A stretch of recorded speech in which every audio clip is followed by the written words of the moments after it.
Ngiyanibingelela nonke babukeli be-Black Life TV kuphi nakuphi la kufika khona lo mbukiso. Igama lami ngikuStufuza Dlangamandla esiZulu. Lezi izimfihlo uphathuna-ke lo uma useke wafika before manje uzosichazela kabanzi ukuthi kwenzakalani emva kokuba kade la ekhaya. Asike simuze ukuthi ngabe usiphatheleni. Sawubona ma? Yebo, sanibona nkosazana njani? Ngiyaphila unjani? Siyaphila. Ngi-right nami.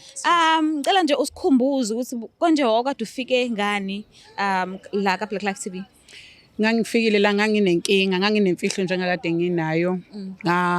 Ntshontshana nomfundisi. Oh, okay. Wasesontweni lethu. Kusho ukuthi-ke nje santshontshana ngaze ngathola umntwana kodwa-ke ngamfihlela umyeni wami ukuthi ngithole umntwana. Wayazi ukuthi nje umntwana wakhe. So yayinjani i-call so ukhipha imfihlo? Yo. Kwakucaca nje ukuthi kube kuthiwa ngiphambi kwakhe. Kube nje ngiphambi kwakhe wayengidla nje engifela. Wayengidle ngifela ngoba kwaphoqa ukuthi ufuna siye ngcono nanamaphoyisa. Kodwa Nkosi yami. Konje wawuthe ma yini kusondeza eduze kwamfundisi nize nintshontshana? Excuse. Umfundisi ubehlala yedwa. Okay. Unkosikazi wakhe esebenzela le Cuba. Yes. Umfundisi nje bokumuntu engihlala ngoba umyeni wami kahle uyaphuza. Okay. Ephuza nje akasonti. So sisonta khona la kamfundisi. Kwaba yimina nje umuntu ogcina esondela umfundisi like mangabe mhlambe ngidinga umkhuleko othile bengikwazi ukuthi ngiye khona kumfundisi ngicela mhlambe ukuthi angibambise ngisho ibhande. Sagcina sijwayelana nje ngaleyo ndlela nxa ukuthi kwakungekho futhi umuntu esifazana okhona kwakhe. Yes. Wayenabo abantwana? Wayenabo abantwana ababili kodwa babengahlali lana nje wayehlala yedwa la ngoba umama kusho ukuthi wahamba nje nezingane uma ngicabanga kahle ngoba angiyazanga kahle i-relationship yakhe nabantwana bakhe kodwa ngangazi ukuthi unabo abantwana. And babengafiki ngokuzovakasha? Kwangavamisile impela ngifuna uqamba amanga nje mina ngangibakhombe ngibabona angibazi. Okay. So nigcine nithandaza ndawonye nibamba ibhande nje nibambisana ngokusemkhulekweni. Iqale kuphi indaba ukushintsha manje ke sekukuthi sekusondele ezintweni zothando? Kusho ukuthi nje kwaba usathane ngingabeka kanjalo ngoba ukuqala nje ukuthi ngikwazi ukuthi ngisondela nomfundisi kwakwade kunenkonzo yasebusuku. Okay. Kusho ukuthi kule nkonzo umfundisi amase sesiphuma nje sihamba njengabazalwane bese ethi ucela ngengisale ngoba kukhona into abasafuna ukuthi sibonisane ngayo. Ngicabanga ukuthi into ayenza ukuthi ngisondelana kakhulu futhi na umfundisi ukuthi ngibe unobhala la ebandleni. Yes, so ngisho bethiwa ngiyasala naye yayingekho into ethusayo ngoba kungenzeka ukuthi sikhuluma izinto zebandla. So indaba nje yaqala sengisele angazi mhlawumbe ukuthi ngizoba ngisho nje ukuthi ngizothi usathane. Usathane ngoba nama angazange ukuthi yini le yangenza ngigcine sengivuka embedeni kamfundisi. Engakaze nje yaqalisa nje wakushela hla. Wayengakaze ngabe ngimqambela amanga wayengakaze kodwa nje kwathi emva kuba sengivuke khona wangitshela ukuthi sidi isikhathi libele ngibuke bona ukuthi mina angiboni ngaleloso. Kodwa nje nami le yamuzwa wangifikela ngaleso sikhathi okwakwenzeka ngayo le nto ngangingade nami ngingenayo emqondweni wami. Yes. So ubaba wakwakho ke umuntu onjani yena?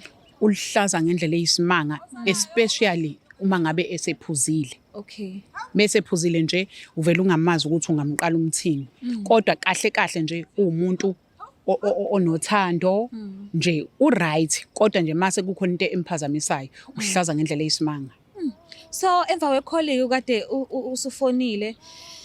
Yo vele wayefisa ukuhlafuna noma ngabe kuthi ukhuluma nefonini engakuboni. Sewufika ke ekhaya ke kwenzakalani? Hayi sisa ngifuna uqamba amanga ngingenanga njengoba wayeshila ukuthi impahla zami ngizoyifica esangweni. Hayi sayifica khona ngempela. Hayi sayifica khona. Kwaphoqa ukuthi ufunela ngithathe esho ukuthi akadingi ukungibona. Kangangokuthi waya futhi kwemhlasela kwayena umfundisi. Yes, luckily ukuthi igate ke umfundisi wayekhile uhlezi umuntu nje okhile mase khona ngaphakathi ukhile kusho ukuthi wama ngaphandle kwazi wayiyo leyo nkathi. So mina kwangiphoqa ukuthi ngibuyele back ekhaya. Nanokuthi ke kukhona into eyaze yagcina mhlawumbe ikhulunywa ngoba yayisingenelelwe umndeni. Oh, okay. Yes.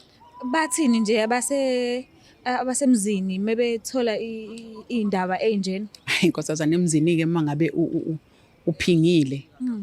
Uba nje into engekho right especially lapha kuleya muzi engiganele kuwona mina. Umndeni wakhona banento yokuthi nje ufuna lo ngcono ukhishwe inxiwa lakho. Okay. Ukhishwe inxiwa lakho ngoba angeke uzukwazi ungibandakanya nabo noma ungabuya nenkomo ngoba kwakumele ngibuye nenkomo ethi more ukuzogeza nje leli ikhaya. Hayi imali kwathi nje cha inkomo ethi more ezofika ibulawe ezofika ibulawe. So wabuya-ke nenkomo? Amandla enkomo sisabazanga bebikho. Okay, awahlangananga. So njengoba engahlangananga nje amandla enkomo, kahle kahle ngathi ngisantanta ey'ntabeni. Oh, okay. Ngisantanta nje ey'ntabeni ngoba naye wama ngilokuthi ukuzogezwa komuzi wakhe, hhayi ukuthi ngisazoqhubeka ngibe umkakhe. Kahle kahle umshado wami nje kwaphela mangingabeka kahle. Kwaze kwanzima. So usayimisele namanje mhlambe ukuhlanganisa amandla enkomo ugeza umuzi, noma ngoba vele usethe noma kuthiwa inkomo nje uyayiletha still yena angeke aze akwamukela? Ngiyimisele. Isizathu esenza ngiyimisele ukuthi ukugana kukodwa. Noma ngingahamba ngiyephi ngenze ini, but ngibiza lona leliya dlozi lakhe. Okay. So ngiyimisele ukuthi ngingathola amandla nomndeni wami ungihlanganisele ngendlela ongangihlanganisela ngayo, ngikwazi ukuthi ngogeza loya muzi. Kwenzela ukuthi noma ngabe kuthiwa ngiyakha umuzi, ngakhe umuzi wakhona, yena ukungithethelela kwakhe njengoba wayesho ukuthi angeke kodwa sisaba umfazi nendoda. Kodwa akashongo ukuthi ngingawakho umuzi obiza isibongo sakhe. Oh, okay. Ngoba owami umndeni into owawuyibekile kuyena ukuthi kufanele ukuthi umxolele buya nenkomo noma ungamkhipha inxiwa laphayana. Okay. Ngoba ngiyazazi ukuthi ngenze okungafanele ngabe ngikwenzile. Beninabo abantwana? Sinabantwana abawu-2 naye. Baphi bona manje?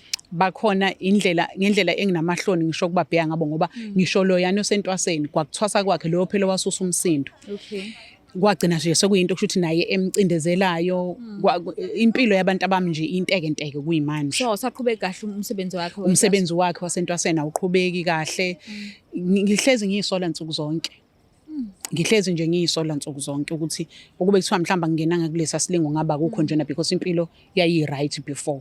Loyo ongekheko entwasweni uhleli kababa wakhe? Uhleli kababa wakhe.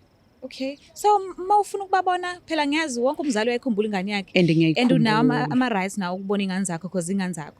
So mawufuna ukubabona wenza njani? Kufanele bafike ekhaya noma sifonelane sihlangane lapho esingahlangana khona, kodwa mina ngikwazi ukuthi ngiye kubo ngoba noma ngabe kuthiwa ngingathiwa ngifuna la ngifike ubaba wabengekho ngoba into ehlanganise idlozi kunganginikeza inkinga, kugulise ngisho bona abantwana. So kufanele silandele kunjoba njalo ukuthi ukhona akekho yibona okufanele beze kumina. Noma okay ke esidini ke la sekhaya ke la uzalwa khona ke komalume bengane zakho bona ke bathini mebezwa lezi ndaba? Ngiyisiphoqi nje. Ukubuya kwakho nje? Ukubuya kwami ngibuya ngelokuphinga. Akuzwakali ngendlela eyisimanga. Ngiyisiphoxe nje njengoba ngisho nje ukuthi nginamahloni mina angikwazi nje ukuthi ngihambe ngisho ngikhuleke kuthiwa ngiyedrobheni. Angikwazi nginamahloni because okokuqala nje ihloni lokuqala ukuthi uma buya emendweni. Then ake sithole istory ke manje esithi why ubuyile? Uphingile waphingela umyeni wakho. Manje njengoba akhipha impahla zakho kwakho nekiss yakho ayikhona lapho wakhambisa nekiss? Cha bo lokho akakwenzanga, ngicabanga ukuthi akazanga ngoba yonke into wayiyenza ngentukuthelo. Wathi nje nizofica impahla zakho ngiyikhiphele ngaphandle, okwangampela engafica enze njalo, but ikiss isakhona laphayana. Engicabanga ukuthi ke futhi nomndeni wakhe mhlawumbe uyambonisa ngalokho ukuthi njengoba kwagcina kuhlala phansi kuthiwa akabuye nenkomo. Mina umndeni wami hayi ngoba ungeke uzube nawo amandla enkomo nawo anisha. Yes, ubusangipanisha ukuthi ngiyifile le yanto ukuthi ngenze iphutha elingakanani. Kona-ke umfundisi uphi-ke kumanje? Mhlawumbe i-relationship yakho naye yaqhubeka noma kwangayona vele i-relationship kuyikona ukuthi nje utshontshana nje okungatheni? Ngizokubeka nje limi iqiniso, kwangeyona i-relationship, kwakunguntshontsana nje engingazi kwakunobutha phakathi bukasathane kushuthi owasilinga salingeka sababuthaka.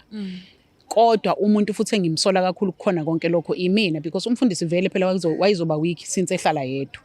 Yes. So i-relationship yami nomfundisi nje yaphela ngoba ngisho ukusonta mina ngisasonta. Usuvele wayihlalela ekhaya? Hawu sengavele ngahlala ekhaya. Ish, sengavele ngahlala ekhaya. Ufundeni-ke kuyona yonke lento le ebuhlungu kanje? Into engiyifundile nje ukuthi noma ngabe usemshadweni noma ngabe awukhona emshadweni, uma ngabe unalowo muntu zwana naye ube loyal kuyena, no matter how ukuthi yena unjani. Okay. Akunankinga ukuthi yena ukutreat kanjani noma yena uyiphethe kanjani, wena yenza uthandane naye, uphilele yena up until inhliziyo yakho mhlambe idele ngaye umyeke, kodwa ungabenzi ukuthi bebe bawu2 noma uthi uyantshontsha ngoba entshontsheni kwakho definitely uzoba nenkinga. So njengoba ushilo ukuthi ubaba kwakho ubephuza utshwala and mase phuzile ukuziphatha kwakhe bekuyinto nawe ongayijabulile. Mhlambe akuwona yena umthelela ukuthi uzuzithole uzufisa ukuba nomunye umuntu wesilisa noma kuze kwenze ukuthi uba nomunye umuntu wesilisa umnyeni wakhe ekhona ephila. Ngabe sekufana nokuthi ngiyayithethelela mangathi kuyiwona umthelela ngoba phela ukuphinga kuyichoice yomuntu.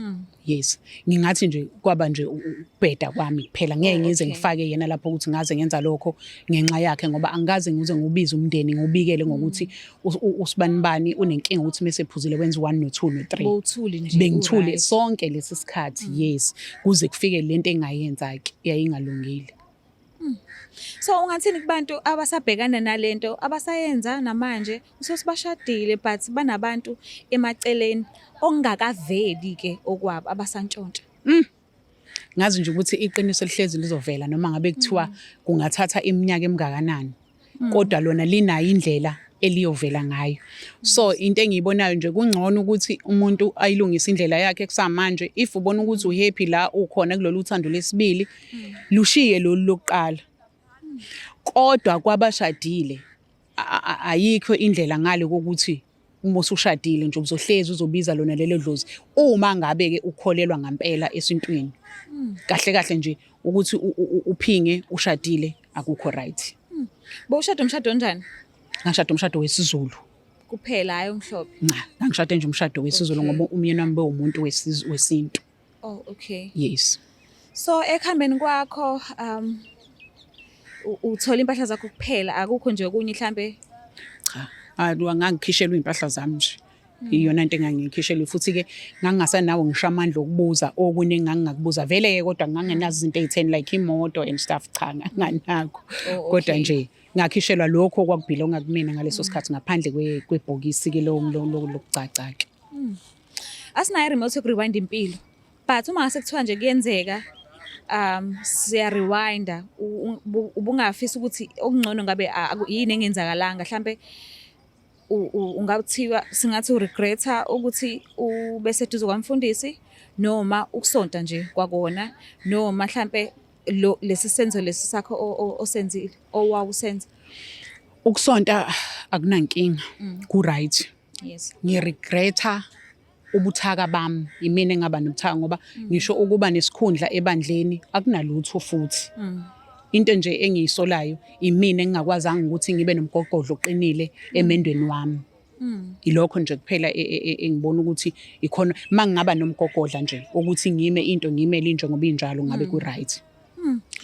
Okungiphatha kahle ngawe ngiyeza ukuthi akekho umuntu omgxekayo uzigxekayo nakuphela. But kufanele nawe ube naleyo ngqikithi ngawo ohlezi uyiqhenya ngayo engawe. So mhlambe ungakhona ukuya kwi-counseling ubone psychologist ukuze uzobuyelwa isidima sakho kuwena ke self because ngiyakuzwa uma ungiphendula akekho umuntu omkhombayo uzikhomba wena ukuthi uyalibona iphutha likuwena. Yebo. Ngingakufisa kakhulu lokho. Ngingakufisa kakhulu nje lana nje endabeni yesidima ngiyayidinga kakhulu ngoba nginakho nje ukuba nokuthi ngibe namahloni ngami yebo ikakhulukazi khona mase ngizobona abantu abayazi indaba inje ngoba injalo and ngisho umuntu engibuza angazi ukuthi ngizoqamba manga ngithini. Anginayo indlela ukuthi ngingaqamba manga ngithini. Singabhukhela ke i-counseling uyibone psychologist ayikho imali ongayikhokha kodwa ke ngikufisela inhlanhla nje kona konke ubuyele ubuwena isidima sakho ukungazenyezi nje ube umama nje o right uzokhulisa kahle abantwana bakhe since ke engasekho emshadweni wakhe kodwa nje ngikufisela inhlanhla kona konke. Ngiyabonga kakhulu nkosazana ngakujabulela konke engakuthola. Mbuke lapha ekhaya siyacela ukuthi ungakhohlwa ukuthi subscribe ulike ushare mina ngiyandithanda kakhulu. Bye. It's the Black Life TV.